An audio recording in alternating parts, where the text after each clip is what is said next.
Radhe Radhe everyone, आप देख रहे हैं सीरियल सियापा, जहां पे मिलती है आपको आप ही के फेवरेट शो से जुड़ी इंटरेस्टिंग अपडेट। राधा कृष्ण के आज रात के एपिसोड में दिखाया जाएगा कि श्री कृष्ण काफ़ी ज़्यादा परेशान होंगे सबकी बातें सुनकर, और वो कहते हुए आएंगे नजर कि मैं जानता हूँ राधा को कैसे खुश करना है। वो चुटकी बजाते हैं और एक बार फिर से रंगोली पूरी तरीके से ठीक हो जाती है।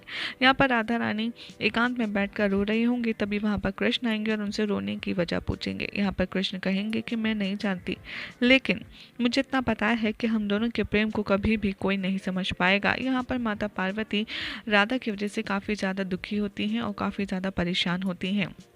वो कहती है महादेव से कि जब राधा खुश नहीं है तो मैं कैसे खुश हो सकती हूँ। यहाँ पर राधा अपने मन की सारी व्याकुलता कृष्ण को बताती हैं और कहती हैं कि ये नहीं है सवाल कि रंगोली बिगड़ गई, मैं इसलिए नहीं रो रही हूँ, लेकिन मैं इसलिए परेशान हूँ कि मेरी वजह से तुम्हें अपने परिवार वालों के कटाक्ष शब्द सुनने पड़े, और ये मैं कभी नहीं चाहती कि मेरी वजह से कोई तुम पर सवाल उठाए या फिर तुम पर उंगली उठाए। यहाँ पर जो शुक्राचार्य हैं वो अपना पूरी प्रक्रिया उस असुर को जागृत करने के लिए कर रहे होते हैं। इधर श्री कृष्ण राधा रानी को मनाकर समझा बुझा कर के एक बार फिर से रंगोली दिखाने के लिए ले आते हैं, और जैसे ही श्री कृष्ण अंदर लाते हैं राधा रंगोली एकदम फिर से सही देखकर बहुत खुश हो जाती हैं। लेकिन तभी क्षण भर में दोबारा वायु इतनी तीव्र चलती है कि रंगोली फिर से बिगड़ जाती है। राधा रोते रोते कहती हैं कि देखा, मैं जानती थी ऐसा ही कुछ होगा, क्योंकि यहाँ पर कुछ ठीक नहीं है।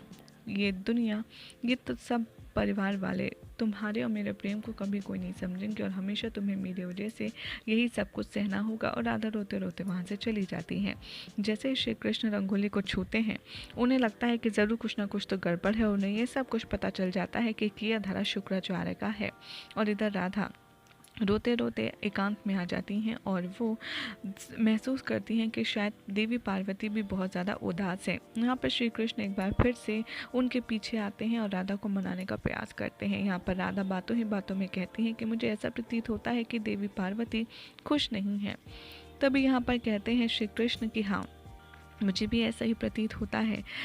तुम्हें ध्यान है कैसे श्रीनिवास बनकर जब भार्गवी को उन्होंने नृत्य सिखाया था, तो पहले हमेशा वो उनसे लड़ाई करती थी, रुष्ट रहती थी, लेकिन जब वो उन्हें जान गई तो पसंद करने लग गई, दोनों में प्रेम संबंध स्थापित हुआ।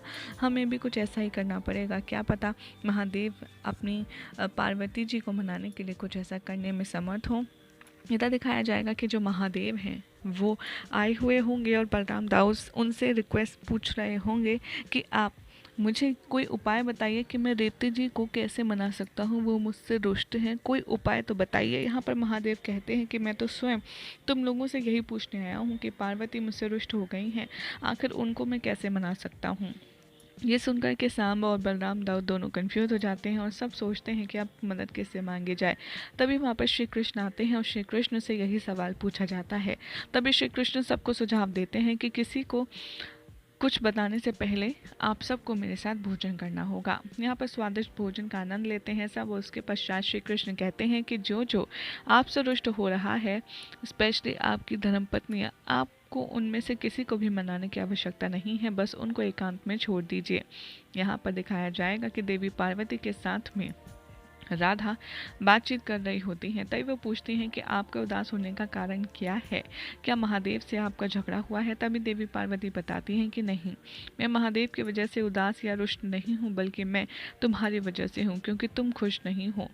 और यही हो जाएगा स्टार्ट के एपिसोड का एंड। जिसके बाद कल क्या होगा आपको बताएंगे नेक्स्ट रिपोर्ट में। ऐसे ही मज़ेदार अपडेट्स के लिए चैनल को सब्सक्राइब कीजिए, वीडियो को लाइक शेयर करना ना भूलें।